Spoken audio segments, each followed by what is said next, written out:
Hello, community of thinkers, j'espère que vous allez bien. Moi, ça va, en fait, c'est Kemal. Nous sommes à Expo Royal, c'est la deuxième journée, comme on vous l'a promis. Nous allons vendre les livres. Et aujourd'hui, la surprise, c'est que nous n'allons pas seulement vendre les livres, mais nous allons également vendre les émissions qui accompagnent le livre. À très bientôt. Vas-y. Alors, tu étais en train de t'expliquer un peu sur la vision de base de la communauté des penseurs. Oui, alors je vais renchérir sur les idées que j'avais, les bases. C'est que l'idée de la community of thinkers est née d'une question. C'est que, est-ce que le Congolais aime lire? Et je t'ai dit tantôt que la réponse à cette question est évidente. Exactement. Alors c'est comme ça que nous avions convenu qu'il y avait deux éléments majeurs qui faisaient en sorte que le Congolais ne lise pas, ou qui font en sorte que le Congolais ne lise pas. Ouais. C'est que nous avons premièrement le temps, et deuxièmement l'argent. Parce que après tout, si je vous proposais Monsieur Ben, je vous offre ces livres à condition que vous me fassiez un résumé d'ici un mois. Vous me direz certainement que voilà, c'est vrai que vous êtes généreux, mais je n'ai pas vraiment le temps pour ça en fait. Et non seulement ça, j'ai énormément de problèmes. Exactement. Le soleil, la crise, voilà. C'est ça même le terme que généralement les gens nous sortent. Oui. Ah, la crise, c'est dernier. Voilà, et c'est pas ce qui va l'intérêt, même en fait. engendrer le deuxième élément qui est l'argent. C'est-à-dire, si je vous dis que ces livres coûtent $20, bon, c'est vrai que vous aviez $20 sur vous, mais après, est-ce que c'est une nécessité? Est-ce que c'est une priorité pour vous? C'est comme ça qu'ensemble, nous avions pensé, d'ailleurs, je vous inclus, nous avions pensé à résoudre ces problèmes de vente en nous attaquant premièrement au nombre de pages, c'est-à-dire le temps, et deuxièmement l'argent.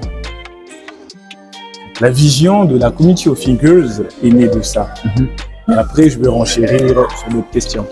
Parce que déjà, si je dois même ajouter un petit truc, c'est que d'ailleurs, nous nous sommes rendus compte, puisqu'on est ensemble depuis le début, Exactement. c'est que la connaissance doit demeurer.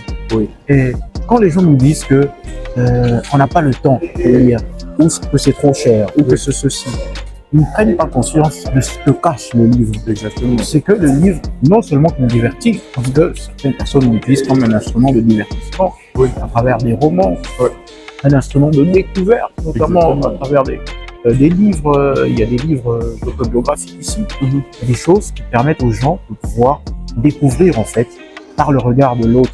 Il y a des gens qui ne savent pas s'exprimer, tout ça. Bon, voilà. Donc, en gros, moi, je pense que c'est cela, en fait, l'idée pour ajouter à tout ça. C'est que, comme tu l'as dit, on est parti des instruments de vulgarisation, des synthèses. Exactement. Après, on se dit, bah voilà, pourquoi. Non, mais là, vous êtes allé un peu trop vite, parce que je n'ai pas parlé de synthèse. Ouais, tu n'as pas parlé de synthèse. Oui. Voilà, c'était simplement pour essayer de... Juste après, quand nous avions convenu qu'il était temps pour nous de résoudre le problème de la vente pour la littérature, c'est alors que nous avons commencé d'abord par répondre aux deux facteurs, c'est-à-dire le temps et l'argent, en créant une application qui condense les livres. Nous avions autrefois des livres de 700 pages, de 1000 pages, notamment celui de Victor Hugo. Je peux vous approcher si vous voulez. Bonjour. Bonjour. Caribou Kwetou. Il y a un peu de tout. Vous connaissez ces livres? Zaminga. Zaminga. 1000 km à pied. Jamais. Oh là là. Mais voir, c'est gratuit. Hein. Et regardez, oui, c'est gratuit. Voir, c'est gratuit. Voir, c'est gratuit. Faites-vous plaisir, regardez. Non, vous pouvez vous rapprocher. Hein. Caribou, vous vous rapprochez, vous regardez, il y a ça coûte 2500 francs seulement. Oui, c'est juste 2500, pas plus. Avec les images, hein? Oui, ça. 15 000 francs. 15 000. Oui. Quel petit prix. Ok. Bon. À très bientôt. Hein? Oui, alors, c'est de ça qu'on était en train de parler, c'est que avec les temps, nous avions convenu qu'il fallait résoudre ces problèmes de temps et d'argent. C'est comme ça que nous avions créé une application qui condense des livres de 200 pages, de 700 pages, de 500 pages en des synthèses de 20 à 45 pages. Voyez-vous. Après, la difficulté que nous avions rencontrée, c'était que il y avait déjà un public pour la lecture jadis. Et du coup, en venant, on était comme des insurgés, quoi. C'est-à-dire, les gens qui viennent de nulle part. Exactement. Et puis, on a rencontré ce que moi et vous, on a nommé les PDD de la littérature. Oui, voilà. Oui. Alors, ils nous ont censurés, ils nous ont montré que c'était carrément une offense à la littérature. Pourquoi commencer des livres alors que pour apprendre, il faut lire un livre entier. Oui, justement. Oui. C'est comme ça qu'on avait compris qu'on n'avait pas de place dans la société jusque-là et qu'on devait se chercher, trouver notre place dans la société. Et des synthèses, nous sommes partis à la maison, à la production en fait de livres. Que nous sommes devenus des éditeurs. même. Voilà. Donc c'est un peu ça. Ouais. Et aujourd'hui, on a compris que le problème n'était pas vraiment de créer une maison d'édition, mais de revenir à nos racines. C'est-à-dire la vente de livres. Oui. Vous savez, il y a beaucoup d'écrivains. Il y en a énormément. Énormément. Et certains sont même en train de dormir. Il publie son livre aujourd'hui, il fait son vernissage. Exactement. Le jour du vernissage, il fait de la vente. Voilà. Et ça s'arrête là. Voilà. Son livre meurt. Il n'en fait plus la promotion.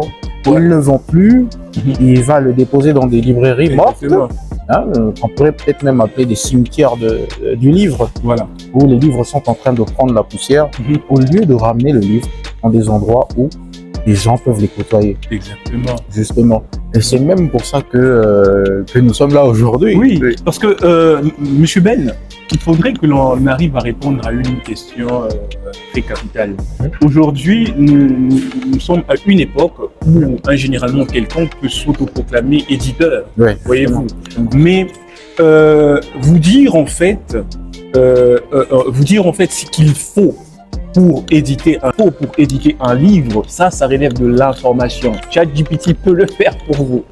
Mais vous dire ce qu'il ne faut pas faire dans la production du livre, ça relève de l'expérience. Et ça, il n'y a que les spécialistes dans l'édition qui peuvent vous le dire. Exactement. Et donc nous sommes là pour vous. Et des spécialistes qui ne vous interdisent même pas de passer par l'auto-édition. Exactement. Le monde est en perpétuelle évolution. Bien sûr, bien sûr.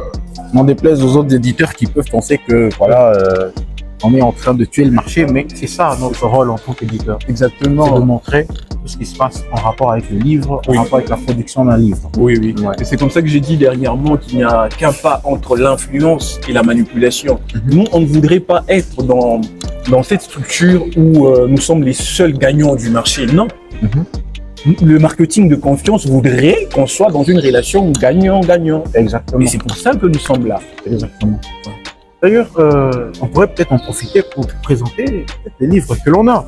Parce que nous les gens avons ne viennent pas, peu de mais ils tout. peuvent nous écouter et peut-être trouver ça intéressant. Exactement. Nous Alors avons celui-ci, c'est, on peut en faire la présentation. des Jenny, Les ailes de Jenny des grâces à Grâce à Fille. Exactement. Un très bon Après, livre autobiographique. Nous avons 1000 km à pied de Zaminga. Et d'ailleurs, c'est un grand classique. Un grand classique. Ouais. Après, c'est ça, 3500 francs. Ouais. Donc, la lecture actuellement est à la portée de tout le monde. Ouais. Il y a ceux qui peuvent lire dans notre application, sur notre application, en fait, de manière électronique. Ouais.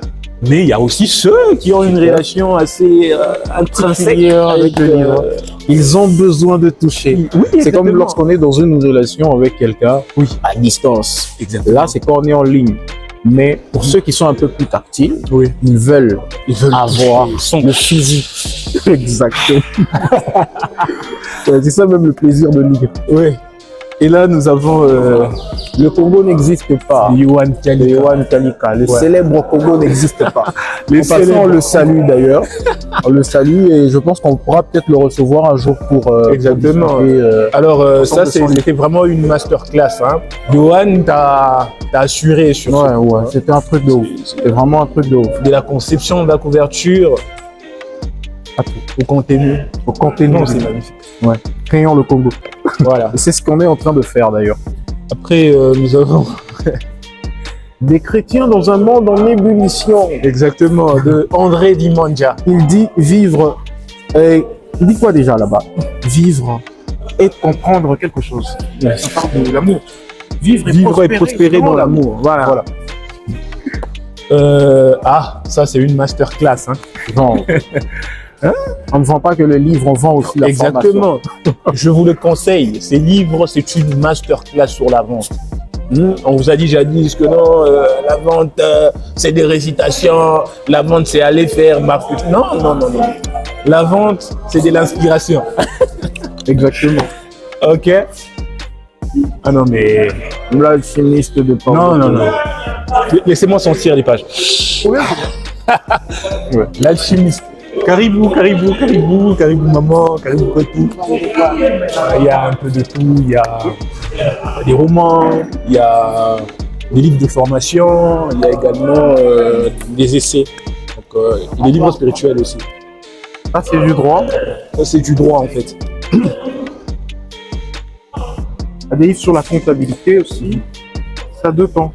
Si vous voyez que là, il n'y a pas de livre qui vous intéresse, vous pouvez nous laisser vos contacts. Vous avez un livre qui vous tient à cœur, vous nous envoyez le titre et voilà. On vous le demande, ça ne prendra que 3 jours et vous les récupérez à notre librairie physique qui est située au quartier Golf, Météo, Arrêt Office numéro 138 en face de Marois Céramique. Ouais.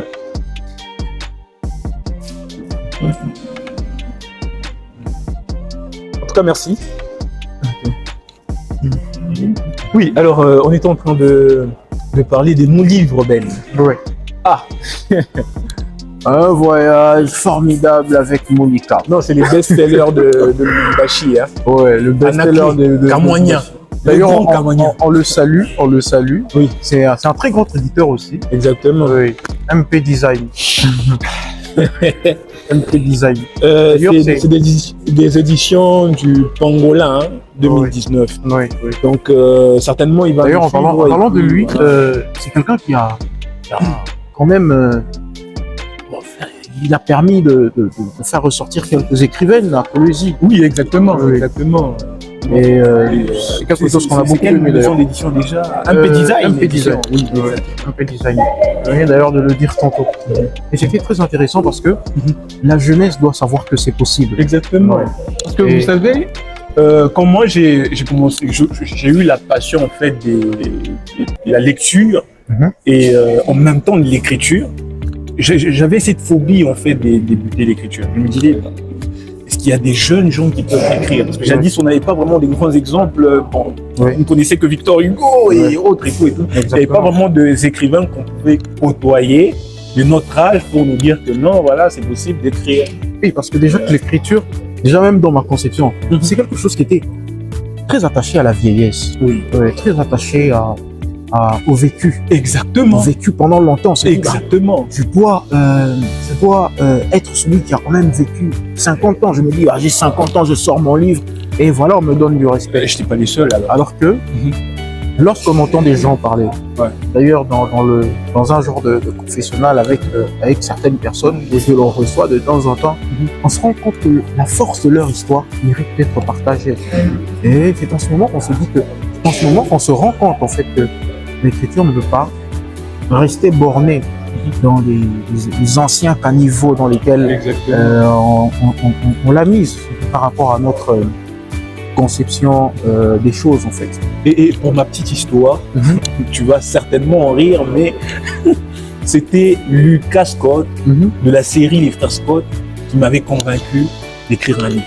Parce que j'avais pas de modèle. J'avais vraiment pas de modèle. Sérieusement ? Mais il n'y avait pas vraiment de modèle sur lequel je pouvais me calquer que voilà, bon, c'est un écrivain et je me passionne de lui. Et non.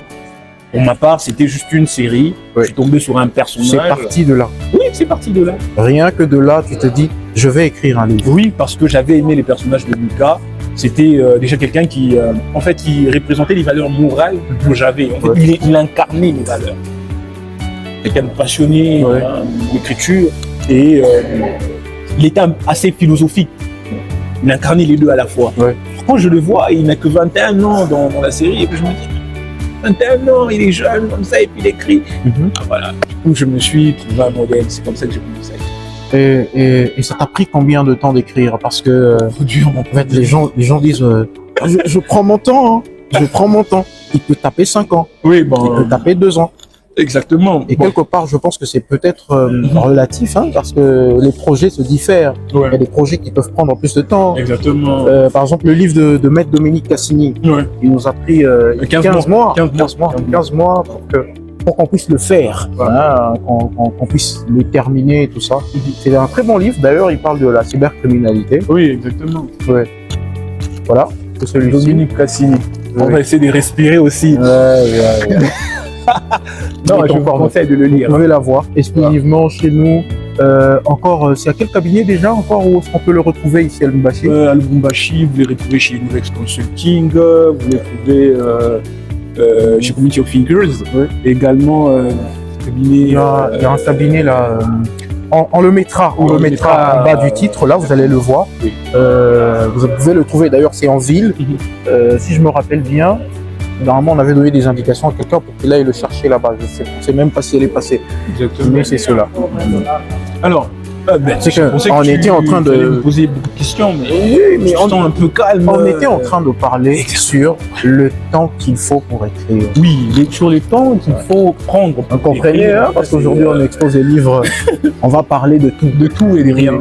Alors, ce qui est vrai, c'est que les temps pour pondre un livre est relatif. Pour mon premier livre, en tout cas, je suis désolé, mais j'ai pris 6 ans. 6 ans 6 ans. 6 ans pour écrire ce livre. Exactement. J'ai pris 6 ans pour écrire ces livres. Pourquoi 6 ans? Comment? C'est que déjà, moi, j'ai commencé à écrire depuis 2014. Hein. 2014, j'écris. Et quand je dis j'écris, c'est que j'écrivais des textes qui allaient dans tous les sens. On l'a fait jadis sur Facebook, surtout avec l'avènement de Facebook 2011-2012 en fait. Tout le monde était à l'époque où les écrits en publication étaient un peu plus un peu plus faits que maintenant où il y a plus de photos, de vidéos que d'écrits. Voilà. Alors du coup, j'ai commencé à écrire depuis 2014. J'écrivais des textes qui allaient dans tous les sens. Après, il y a des gens qui m'ont dit mais bon, tu écris des choses qui partent, mais pourquoi pas en faire un livre? C'est comme ça que je veux me fixer un objectif. Voilà, je vais écrire un livre. Déjà, j'avais suivi la série de Frère Scott, et je dois mentionner ça. En fait, c'est parce qu'il y a toujours, comment je peux dire, il y a toujours des événements diapasons qui ouvrent en fait l'inspiration à l'écrivain de pondre son premier ouvrage. L'élément déclencheur. Exactement, je peux le dire ainsi.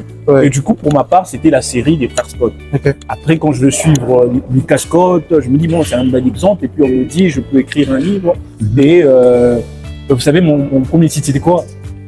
La Colombe. Non, Don Céleste, Ben. La Colombe, c'est pas la Colombe. Non, c'est pas la Colombe, c'était Don Céleste. La Colombe, c'est une version révisée de Don Céleste. Ah, ok. Exactement. Okay. Attends, mais avant que tu n'ailles loin, puisque ton inspiration de base, c'est sur cette série-là. Exactement. Mais dans cette série, on nous montre en fait la vie d'un écrivain. Oui. Un écrivain qui ne vit que de l'écriture. Est-ce que lorsque tu écrivais ce livre-là, est-ce que tu pensais un jour que tu ne vivras que de ça?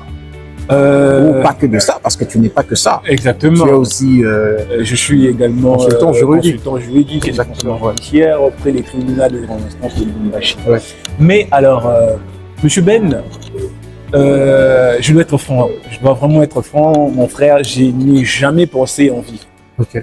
Pas du tout. Ça, c'est venu juste après parce que j'ai été quand même, je peux dire, j'ai été lésé par le monde de l'artiste en tant qu'écrivain. Mais l'écrivain en tant qu'artiste, je peux le dire ainsi. Parce que de l'autre côté, on doit se le dire, on voit les musiciens, contrairement aux écrivains, ils sont valorisés. Mais tous partagent le même monde, ils sont artistes. Attendez, n'allons même pas loin. Est-ce que, si on dit que les musiciens, les comédiens sont valorisés, et que l'écrivain ne l'est pas, est-ce que ce n'est pas la faute de l'écrivain lui-même d'abord? Oui, bon, d'une part, c'est ce qui est vrai. Moi, je suis de ceux qui croient que, avant de pointer l'autre, il faut commencer par regarder soi. Parce que l'analyse commence d'abord à pour point de départ l'intérieur avant l'extérieur. Du coup, les charges sont partagées. La responsabilité, elle est partagée. Donc, j'assume celle de l'artiste, en tant qu'écrivain, Oui. Et de l'autre côté, il y a aussi, on va pas se mentir, le gouvernement. Bien sûr. Il y a le Le gouvernement. ministère de la Culture et Arts. Et je dois te rappeler, Ben, que la ministre nationale des Arts et Culture, elle est écrivaine. Pour votre information, elle est écrivaine. Oui. Elle a écrit un livre en 2021. Et qui le savait?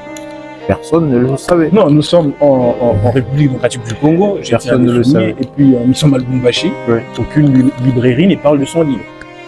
C'est déjà un défaut. C'est déjà un problème. C'est à ces niveaux-là. Parce qu'il n'y a pas assez de vulgarisation sur le livre. C'est cela même notre problème. Et on revient toujours sur ça. Exactement. On revient toujours sur ça. Et c'est quand même délicat. Alors pour renchérir sur ce qu'on était en train de dire, c'est que je n'ai jamais pensé que je vivrais de l'écriture. Ok. Jamais. Caribou. Ouais. Je n'ai jamais en fait pensé que je vivrais de l'écriture ou que j'en ferais une carrière professionnelle. Pas du tout. C'était juste de la passion. Exactement. Ouais. Ouais. Et alors, puisque tu dis que ce n'était que de la passion, Oui. moi je pense que c'était quand même bien parti pour que ce soit comme ça. Caribou. Vraiment un peu de tout ici. Un peu de tout ici. Il y a les romans, il y a les livres du développement personnel. Si jamais il y a un livre que vous souhaiteriez commander,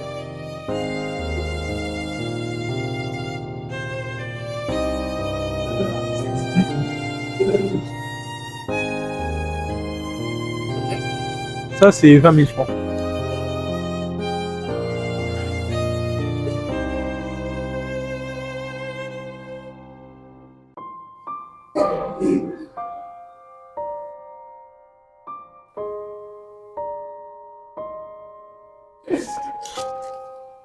« 1000 km à pied. C'est un grand classique. Hein.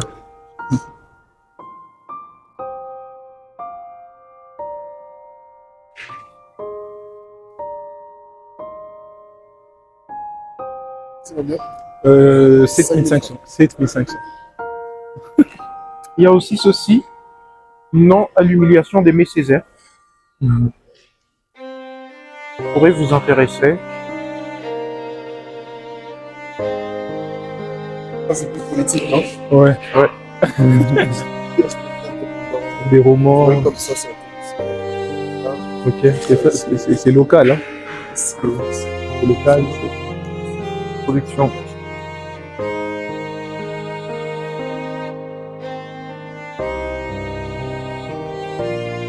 Ceci aussi, Mélanie, française et musulmane. Très intéressant.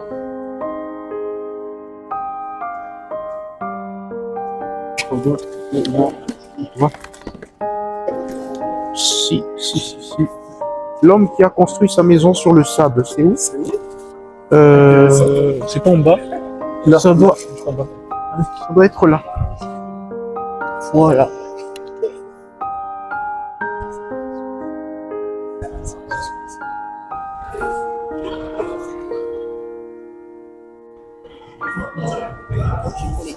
Ok.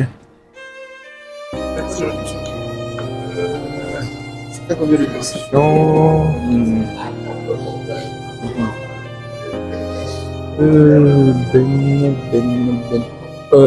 Tu peux prendre un stylo, hein. Un stylo. Je prends un stylo. Attends. On va voir là. Oh, Ça fait 55 litres. Oh, ok. Vous prenez juste ça et. Non, juste les deux. Ah, ok. Ça, c'est 7500. Je Ça, vous pensais avez dit 35 litres. Oui. 7 000 et 30 000. 7 000. Si vous êtes encore là demain, j'appelle des amis qui passent par ici. J'achète pas. D'accord. après, s'il y a un livre qui vous intéresse, On prend vos coordonnées. vous nous faites signe. J'espère pour vous. Nous en avons. C'est ouf. À la À librairie, la librairie. sur Office. C'est combien? Et J'espère pour vous. ça doit être 20 000 francs. Populaire. C'est Vous une- avez dit quoi, c'est tard. Oui, ensuite. C'est combien? Ça fait 30, 35, 36, 37.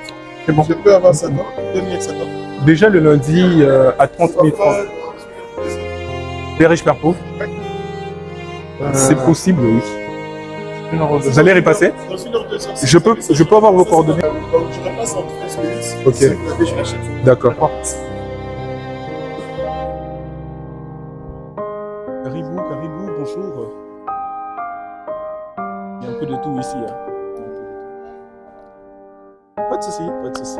C'est gratuit. C'est gratuit quand on regarde. Il y a des essais, il y a des livres spirituels chrétiens, des livres, des romans et des livres de formation.